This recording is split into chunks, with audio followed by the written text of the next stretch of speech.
ഉമ്മ. എണീറ്റോ? എന്റെ വീട്ടിൽ ഇങ്ങനെയൊക്കെ തന്നെ രാവിലെ എണീറ്റൊക്കെ ചെയ്യോ? ഓ, ഞാൻ എണീക്കലൊക്കെ ഉണ്ട്.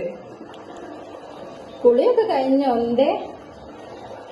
ഓ, ഞാൻ ചായയാണിത് ഇവിടെ ഉണ്ടാക്കി വെച്ചിരിക്കുന്നത്. അതെടുത്ത് കുടിച്ചിട്ട് അപ്പുറത്തിന്റെ ചൂല് കിടക്കുന്നത്. അതെടുത്തിട്ട് മുറ്റൊക്കെ ഒന്ന് അടിച്ചു വാരിയിട്ട് വന്ന് നാശമായി കിടക്കാം മുറ്റൊക്കെ. ശരി ഉമ്മ. ഉമ്മ, ഇതെന്താ നിങ്ങളുടെ മൂത്ത മരുമകളോട് ഇങ്ങനെയൊന്നും അല്ലായിരുന്നല്ലോ? ഇത്താത്ത ഇപ്പോഴും ബെഡിൽ തന്നെയാണല്ലോ.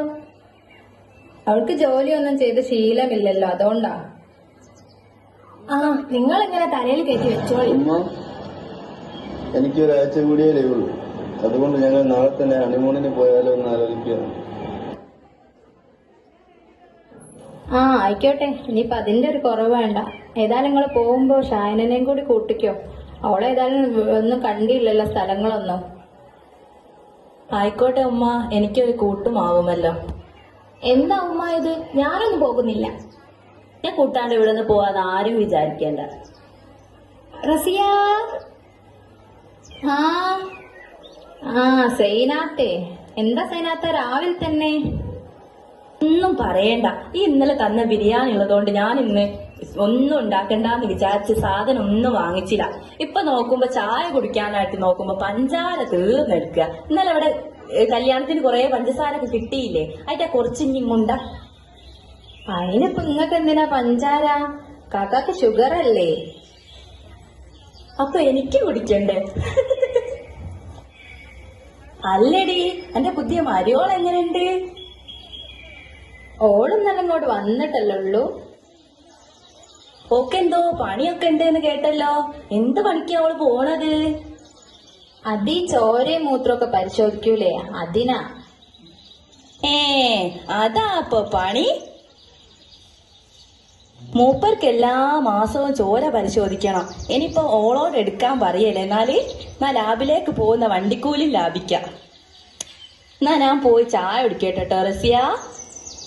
എന്നാ ആയിക്കോട്ടെ സൈനാത്ത.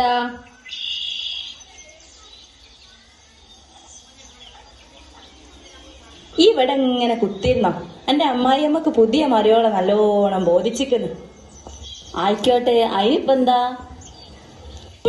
അവളുടെ ഒരു ജാട. രംഗം 2. കുറച്ചു ദിവസങ്ങൾക്ക് ശേഷം സിറ്റ് ഔട്ടിൽ ചായ കുടിച്ചുകൊണ്ട് ഉമ്മയും ഉപ്പയും. റസിയ, നീ ഇങ്ങനെ മധുരമുള്ള ചായ കുടിക്കുന്നത് അത്ര നല്ലതിനല്ല കേട്ടോ. എന്റെ ഈ ദേഷ്യവും രാത്രിയിൽ ഇടയ്ക്കിടയ്ക്ക് മൂത്രം ഒഴിക്കാൻ പോകുന്നതും രാത്രിയിലുള്ള ഈ ഉറക്കക്കുറവും ഒക്കെ കണ്ടാലറിയാം നിനക്ക് ഷുഗർ ഉണ്ടെന്ന്. നിങ്ങളൊന്നും മിണ്ടാണ്ടിക്ക്. എനിക്ക് ഷുഗർ ഒന്നുമില്ല. ചായക്കടി ഇങ്ങോട്ട് എടുക്കി.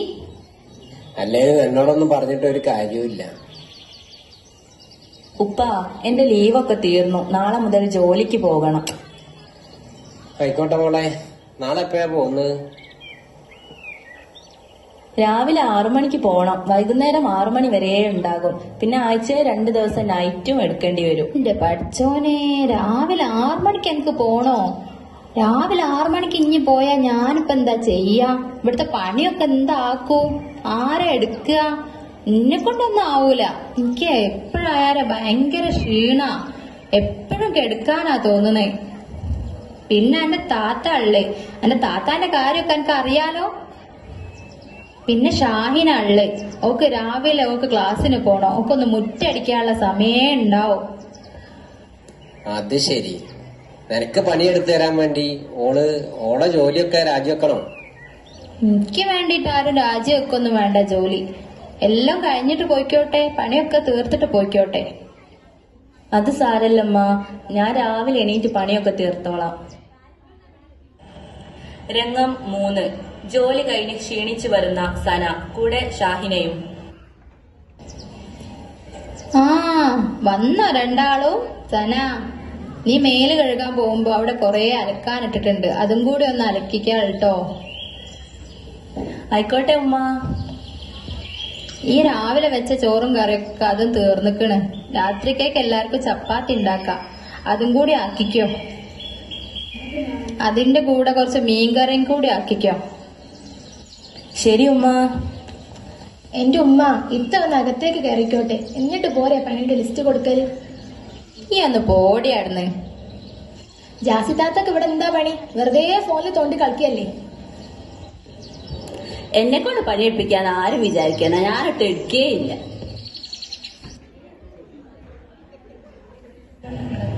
രംഗം 4. ക്ഷീണം കൊണ്ട് കിടക്കുന്ന സന ഫയാസ് റൂമിലേക്ക് ഇന്നും ക്ഷീണമായിരിക്കുമല്ലേ?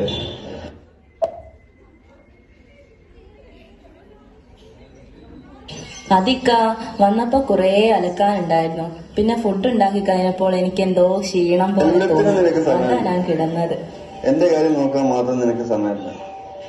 ആഴ്ചയിൽ 2 ദിവസം നീ ഇവിടെ ഉണ്ടായിരിക്കും. ബാക്കിയുള്ള ദിവസങ്ങളിൽ എന്നെ കാണുമ്പോൾ നിനക്ക് ക്ഷീണം. ഇങ്ങനെയാണെങ്കിൽ ഞാൻ വേറെ പെണ്ണ് കെട്ടുന്നതാവും നല്ലത്.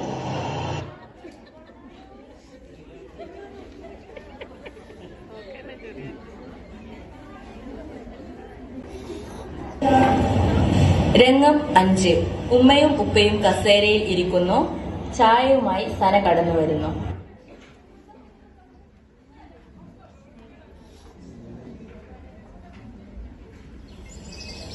എന്താടി മധുരല്ലാതെ ചായ ആണോ കൊണ്ടുതരുന്നത്? അതും എനിക്ക്. എന്താ രസ്യ ഇത്? ഞാനാ അവളോട് പറഞ്ഞത് നിനക്കും എനിക്കൊക്കെ ചായക്ക് കുറച്ച് മധുരം കുറയ്ക്കാൻ. നിങ്ങൾ രണ്ടാളും കൂടി എന്നെ രോഗിയാക്കാനൊന്നും നോക്കണ്ട. എനിക്ക് ഷുഗർ ഒന്നുമില്ല. ഓള് വലിയൊരു ഡോക്ടർ വന്നിക്കണേ.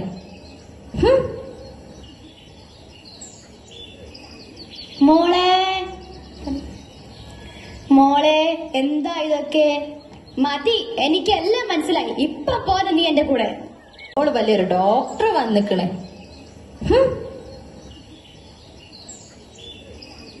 മോളെ മോളെ എന്താ ഇതൊക്കെ? മതി, എനിക്കെല്ലാം മനസ്സിലായി. ഇപ്പൊ പോലെ നീ എന്റെ കൂടെ.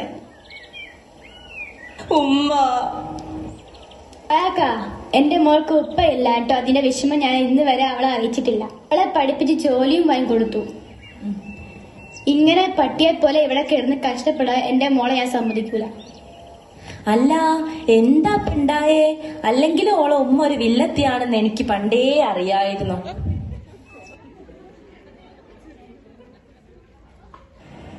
രംഗം 6. കുറച്ചു മാസങ്ങൾക്ക് ശേഷം സനയുടെ വീട്ടിൽ. സനത്ത, ഇതാരാ? വാ, അകത്തേക്ക് വാ. ഞാൻ വിചാരിച്ചു നിങ്ങൾ ഇന്നെയൊക്കെ മറന്നൂന്ന്. നിന്നെയൊക്കെ ഞാൻ എങ്ങനെ മറക്കാനാ?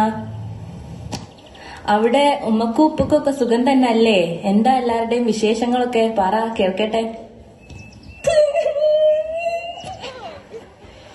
എന്തു പറ്റി മോളെ? നീ എന്തിനാ കരയുന്നത്? നമുക്ക് കുഴപ്പമൊന്നുമില്ല ഇത്ത. ഇത്ത പോയതിൽ നല്ല സങ്കടവുമുണ്ട്. ഇന്നും ഇത്താത്തന്റെ കാര്യം പറയും. ഉമ്മാന്റെ കാലിൽ ഒരു കുപ്പിച്ചില്ല് കുത്തി മുറിയായി. പിന്നെ അത് പഴുത്തു. ഉമ്മാന്റെ കാല് മുറിക്കേണ്ടി വന്നു.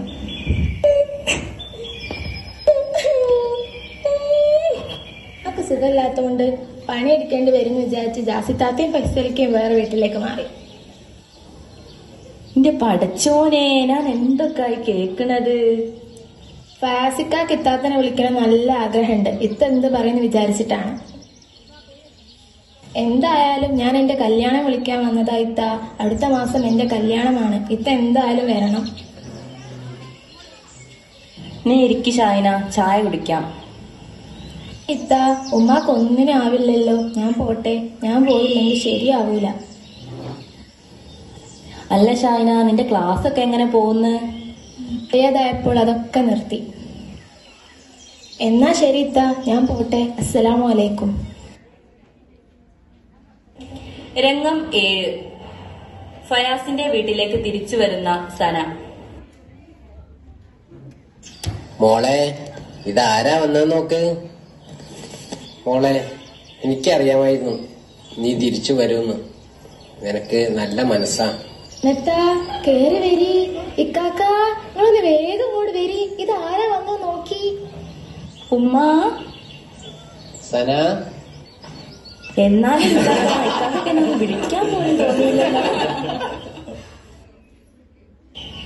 അല്ലേലും എനിക്കറിയാനു ഈ വരൂന്ന്.